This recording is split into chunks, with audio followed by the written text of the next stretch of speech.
Hey folks, this is Mr. Max again. I'm doing this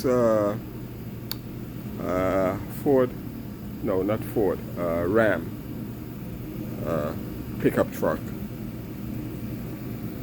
That's a key or so that I have on the frame machine. I messed with that yesterday, so I'm gonna be working on that car and this one here. So I'm gonna have that quarter panel out.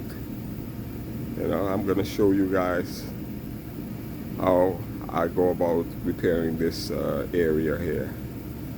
Okay, so I'm gonna use the quarter power,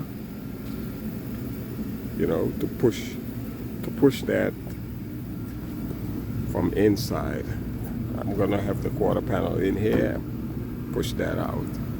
The top will be a little tricky, but anyway, we're gonna get to work. All right, so let me set my my camera on the stand, and then we'll be, you're gonna see what Mr. Max is doing. Okay, hang on there.